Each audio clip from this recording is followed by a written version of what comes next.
Hello नमस्कार दोस्तों, स्वागत है आप सभी का फिर से एक बार पीपी स्टडी पॉइंट में। दोस्तों आज के इस वीडियो में हम लोग क्लास 12th का हिंदी कोर का वीवीआई मॉडल प्रश्न क्वेश्चन देखने वाले हैं, जो कि जेक बोर्ड के द्वारा सभी सब्जेक्ट का मॉडल प्रश्न क्वेश्चन लागू कर दिया गया है। इसलिए आप लोग वीडियो पर शुरू से लेकर अंत तक बने रहिएगा। अगर आप लोग चैनल पर नए होंगे तो चैनल को सब्सक्राइब कर लीजिएगा, क्योंकि आप लोगों को सभी सब्जेक्ट का मॉडल प्रश्न क्वेश्चन के साथ-साथ इम्पोर्टेंट क्वेश्चन इसी चैनल पर कराए जाते हैं। तो चलिए दोस्तों, हम लोग बिना देरी किए हुए सीधा क्वेश्चन पे आते हैं। फर्स्ट नंबर क्वेश्चन क्या देता है? तो सबसे पहले हम लोग देख लेते हैं। सबसे शुरू एक गद्यांश दिया जाता है और उससे रिलेटेड क्वेश्चन पूछे जाते हैं। तो हम लोग पहले गद्यांश को पढ़ लेते हैं। क्वेश्चन में दिया हुआ दोस्तों, निम्नलिखित गद्यांश को ध्यानपूर्वक पढ़कर दिए गए प्रश्नों के लिए सही उत्तर का चयन करें। यहाँ तक तो समझ आ गया हो गया दोस्तों। अब हम लोग गद्यांश को पढ़ते हैं। साहित्य समाज का दर्पण है। यह न केवल समाज की वास्तविकता को प्रतिबिंब करता है, बल्कि उसमें परिवर्तन लाने की शक्ति भी रखता है। साहित्य का उद्देश्य केवल मनोरंजन करना नहीं होता, बल्कि पाठकों को सोचने पर मजबूर करना, उन्हें सही और गलत का मान भान कराना और समाज में सकारात्मक बदलाव लाना होता है। कई कई साहित्यकारों ने अपने लेखन के माध्यम से समाज में व्याप्त कुरीतियों, अंधविश्वासों और अन्याय को उजागर किया है। प्रेमचंद ने अपनी कहानियों में किसानों की दुर्दशा का मार्मिक चित्रण किया, जबकि महादेवी वर्मा ने नारी के आत्मसम्मान और संघर्ष की कहानियों को शब्द दिए। साहित्य का प्रभाव तभी सार्थक होता है जब वह पाठक के हृदय में संवेदनाओं को जागृत करे और उसे समाज के प्रति अपने कर्तव्यों का बोध कराए। तो ये हम लोग गद्यांश पढ़ लिए। अब इससे रिलेटेड हम लोग क्वेश्चन देख लेते हैं। फर्स्ट नंबर क्वेश्चन क्या दिया हुआ है? तो फर्स्ट नंबर क्वेश्चन में दिया हुआ दोस्तों, साहित्य का प्रमुख उद्देश्य क्या है? तो ये जो क्वेश्चन का आंसर है सो गद्यांश से रिलेटेड ही देना है। साहित्य का प्रमुख उद्देश्य क्या है? तो इसका सही आंसर हो जाएगा दोस्तों, समाज की वास्तविकता दिखाना और परिवर्तन लाना। ऑप्शन नंबर बी इसका सही आंसर हो जाएगा। नेक्स्ट क्वेश्चन में दिया हुआ है, प्रेमचंद की कहानियों का मुख्य विषय क्या था? इम्पोर्टेंट क्वेश्चन है दोस्तों। प्रेमचंद की कहानियों का मुख्य विषय क्या था इस गद्यांश के अनुसार? तो इसका सही आंसर हो जाएगा, किसानों की दुर्दशा थी। Option number C. Next question देख लेते हैं हम लोग। महादेवी वर्मा ने अपने साहित्य में किनके संघर्ष को चित्रित किया है? तो इसका सही आंसर हो जाएगा दोस्तों, महिलाओं का संघर्ष को। ऑप्शन नंबर बी इसका सही आंसर है। नेक्स्ट क्वेश्चन में दिया हुआ है, गद्यांश के अनुसार साहित्य को समाज का दर्पण क्यों कहा गया है? इंपॉर्टेंट क्वेश्चन है दोस्तों। तो इसका सही आंसर हो जाएगा, क्योंकि यह समाज की वास्तविकता को प्रतिबिंब करता है। ऑप्शन नंबर बी इसका सही आंसर हो जाएगा। तो अब हम लोग नेक्स्ट क्वेश्चन देख लेते हैं। नेक्स्ट क्वेश्चन आने की यह पद्यांश दिया है। एक पद्यांश दिया हुआ है, इससे रिलेटेड क्वेश्चन पूछे जाएंगे। तो चलिए हम लोग पद्यांश को भी पढ़ लेते हैं।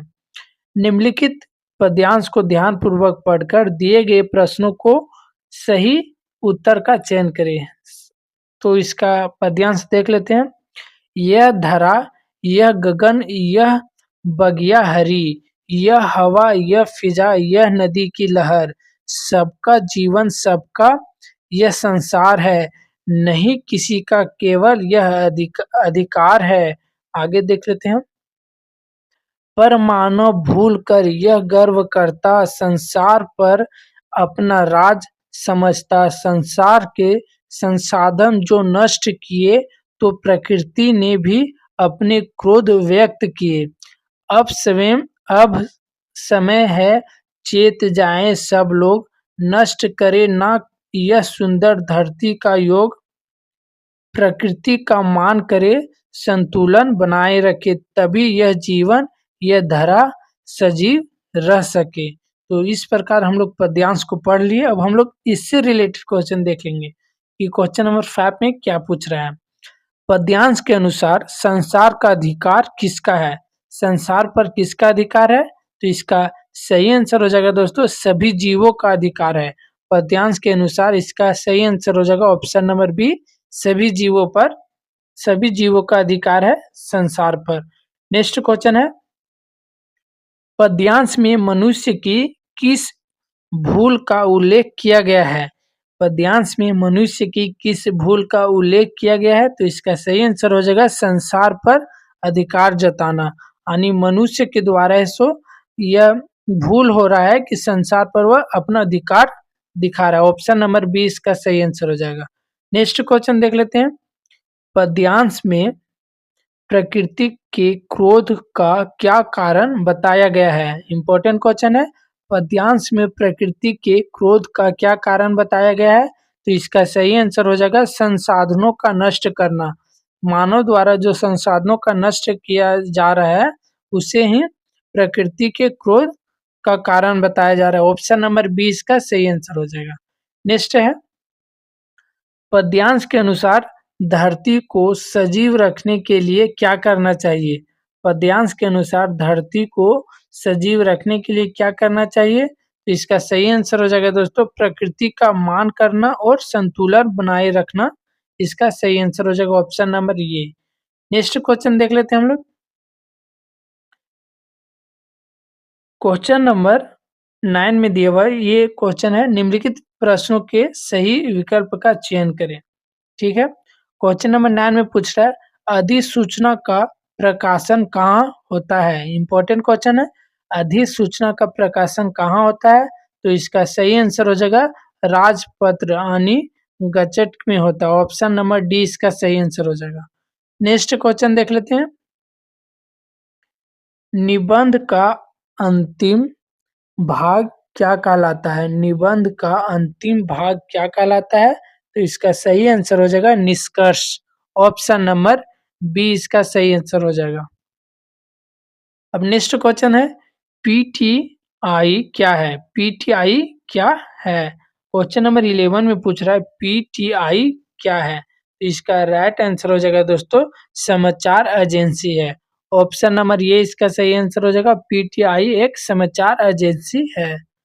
नेक्स्ट क्वेश्चन है, क्वेश्चन नंबर 12, भारत का पहला छापाखाना कहाँ पर लगाया गया? भारत का पहला छापाखाना कहाँ पर लगाया गया? तो इसका सही आंसर हो जाएगा दोस्तों गोवा में। ऑप्शन नंबर सी इसका सही आंसर हो जाएगा।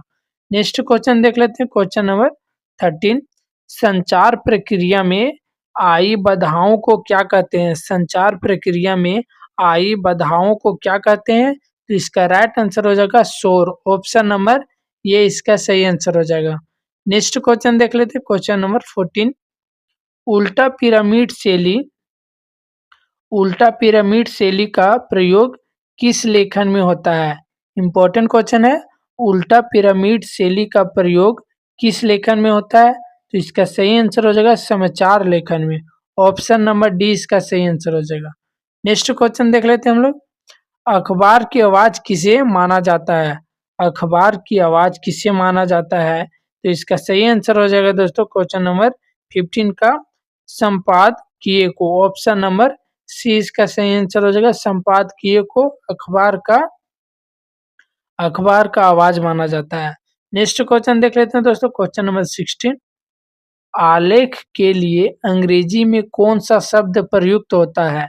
आलेख के लिए अंग्रेजी में कौन सा शब्द प्रयुक्त होता है? तो इसका सही आंसर हो जाएगा दोस्तों आर्टिकल। ऑप्शन नंबर बी इसका सही आंसर हो जाएगा आर्टिकल। नेक्स्ट क्वेश्चन देख लेते हैं हम लोग। नेक्स्ट क्वेश्चन देखने से पहले आप लोगों को फिर से एक गद्यांश दिया गया है, इसको पढ़कर हम लोग को आंसर देना है। तो निम्नलिखित पद्यांश को ध्यानपूर्वक पढ़कर दिए गए प्रश्नों के लिए सही उत्तर का चयन करें।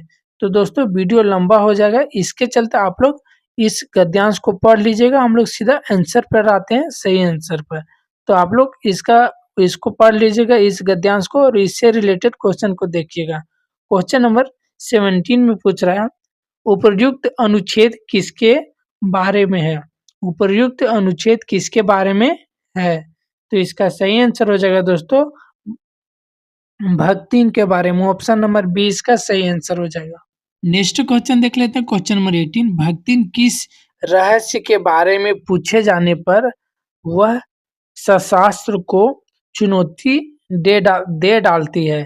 तो इसका सही आंसर हो जाएगा दोस्तों, ये जो गद्यांश दिया है ऊपर ऊपर में, इससे रिलेटेड ये क्वेश्चन पूछ रहा है, क्वेश्चन नंबर 18। तो इसका सही आंसर हो जाएगा चोरी के पैसे कहाँ और कैसे रखती है, इसके बारे में पूछे जाने पर ऑप्शन नंबर सी इसका सही आंसर हो जाएगा। चलिए अब हम लोग अगला प्रश्न देख लेते हैं, क्वेश्चन नंबर 19। इधर उधर बिखरे रुपये पैसों का भक्तिन जो कुछ करती है, हम उसे चोरी मानेंगे क्यों? हम उसे चोरी क्यों मानेंगे, ये पूछ रहा है। तो इसका फर्स्ट ऑप्शन में दिया हुआ, वह घर में सेविका है, उसका अधिकार घर की किसी वस्तु पर नहीं है, बात तो सही है। सेकेंड ऑप्शन में दिया हुआ, पैसे या अन्य सामान मिलने पर उसका दायित्व यह है कि वह उन चीजों को घर के मालिक को दे दे, ये भी सही है। और ऑप्शन नंबर थर्ड में दिया हुआ है, घर के किसी वस्तु पर सेवक सेविका का स्वामित्व नहीं होता है, बल्कि इसका बिल्कुल सही हो जाएगा। ऑप्शन नंबर डी इसका राइट आंसर हो जाएगा दोस्तों, उपर्युक्त सभी। ऑप्शन नंबर डी इसका सही आंसर हो जाएगा क्वेश्चन नंबर 19 का। नेक्स्ट क्वेश्चन देख लेते हैं, क्वेश्चन नंबर 20। भक्तिन का परम कर्तव्य क्या है? इंपॉर्टेंट क्वेश्चन है, भक्तिन का परम कर्तव्य क्या है? तो इसका सही आंसर हो जाएगा, इस गद्यांश के अनुसार लेखिका को हर प्रकार से खुश रखना। ऑप्शन नंबर ये इसका सही आंसर हो जाएगा। नेक्स्ट क्वेश्चन देख लेते हैं। नेक्स्ट क्वेश्चन देखने से पहले आप लोगों को फिर से एक पद्यांश दे दिया है, चलिए अब हम लोग इसको पढ़ लेते हैं। निम्नलिखित पद्यांश को ध्यान पूर्वक पढ़कर दिए गए प्रश्नों के लिए सही उत्तर का चयन करें। मैं जग जीवन का भार लिए फिरता हूँ, फिर भी जीवन में प्यार लिए फिरता हूँ, कर दिया किसी ने झंकृत जिनको छूकर, मैं सांसों के दो तार लिए फिरता हूँ, मैं स्नेह सुरा का पान किया करता हूँ। आगे देख लेते हैं। मैं कभी न जग का ध्यान किया करता हूँ, जग पूछ रहा उनको जो जग की गाते, मैं अपने मन का गान किया करता हूँ। ये जो पद्यांश है ये आपको आप लोगों को लगता है बुक से लिया गया है। अब हम लोग इसका आंसर देख लेते हैं क्वेश्चन नंबर 21 से। मैं जग जीवन का भार लिए फिरता हूँ, पंक्ति में कवि का क्या तात्पर्य है? इंपॉर्टेंट क्वेश्चन है दोस्तों। तो इसका सही आंसर हो जाएगा जीवन में जिम्मेदारियों का बोझ उठाना। ऑप्शन नंबर बी इसका सही आंसर हो जाएगा। नेक्स्ट क्वेश्चन है 22। क्वेश्चन नंबर 22 में पूछ रहा है, अपनी जिम्मेदारियों के बोझ को उठाते हुए भी कवि क्या कर लेता है? अपनी जिम्मेदारियों के बोझ को उठाते हुए भी कवि क्या कर लेता है? तो इसका सही आंसर हो जाएगा अपने जीवन से प्रेम करता है। ऑप्शन नंबर सी इसका सही आंसर हो जाएगा। नेक्स्ट क्वेश्चन देख लेते हैं हम लोग, क्वेश्चन नंबर 23। शनि सुरा में कौन सा अलंकार है? इंपॉर्टेंट क्वेश्चन है दोस्तों, शनि सुरा में कौन सा अलंकार है? तो इसका सही आंसर हो जाएगा दोस्तों रूपक अलंकार है। ऑप्शन नंबर ये इसका राइट आंसर हो जाएगा। नेक्स्ट क्वेश्चन देख लेते हैं, क्वेश्चन नंबर 24। जग पूछ रहा उनको जो जग की गाते, से कवि क्या कहना चाहते हैं? जग पूछ रहा उनको जो जग की गाते, से कवि क्या कहना चाहते हैं? तो इसका सही आंसर हो जाएगा संसार उन लोगों की स्तुति करता है जो संसार के अनुसार चलते हैं। ऑप्शन नंबर ये इसका राइट आंसर हो जाएगा। नेक्स्ट क्वेश्चन देख लेते हैं दोस्तों हम लोग, क्वेश्चन नंबर 25। निम्नलिखित प्रश्नों के सही विकल्प का चयन करें। पुस्तक से दिया गया है यह प्रश्न। भक्ति महादेवी वर्मा से कितने वर्ष बड़ी थी? इंपॉर्टेंट क्वेश्चन है, भक्ति महादेवी वर्मा से कितने वर्ष बड़ी थी? तो इसका सही आंसर हो जाएगा 25 वर्ष बड़ी थी। ऑप्शन नंबर बी इसका सही आंसर हो जाएगा। चलिए अब हम लोग अगला प्रश्न देख लेते हैं। किसकी गर्मी बाजार से अधिक सामान खरीदने पर विवश करती है? इम्पोर्टेंट क्वेश्चन है, किसकी गर्मी बाजार से अधिक सामान खरीदने पर विवश करती है? तो इसका सही आंसर हो जाएगा पैसे की गर्मी को। ऑप्शन नंबर डी इसका राइट आंसर हो जाएगा। नेक्स्ट क्वेश्चन देख लेते हैं।